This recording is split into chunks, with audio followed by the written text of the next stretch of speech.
ഞാനിതാ സ്കൂൾ പോകാനായിട്ട് uniform ഇസ്തിരിയിടലാണ്.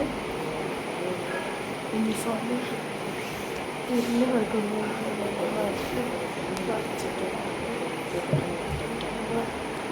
ടാബിന്മേൽ uniform അവിടെ വെച്ചിട്ടുണ്ട്. നമുക്ക് ഇസ്തിരിടാം. പിന്നെ നമ്മൾ അടുക്കളയിൽ പോയപ്പോൾ തന്നെ ഓട്ടടമാവ് റെഡി ആയിട്ടുണ്ട് കേട്ടോ. പിന്നെ പട്ടാണി ഇവിടെ കഴുകി വെച്ചിട്ടുണ്ട്. പിന്നെ ഞാൻ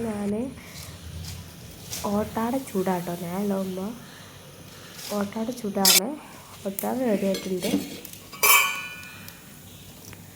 അത് എടുക്കലാണ് കേട്ടോ. അത് എടുത്തിട്ടുണ്ട്. പിന്നെ അത് നമ്മൾ പട്ടാണിക്കറിക്ക് തേങ്ങ വെച്ചിട്ടും വറവിട്ടിട്ടുണ്ട്. പിന്നെ അതാ ഞാൻ ബ്രേക്ക്ഫാസ്റ്റ് കുടിക്കാം കേട്ടോ. ഓട്ടാട ഇതാ. പിന്നെ അതാ നമ്മളെ പട്ടാണിക്കറി ഇവിടെ റെഡി ആയിട്ടുണ്ട്. നമുക്ക് ഒഴിച്ചിട്ടുണ്ട്. പിന്നെ അതാ ചായ ഉണ്ട് കേട്ടോ. Like, share, subscribe.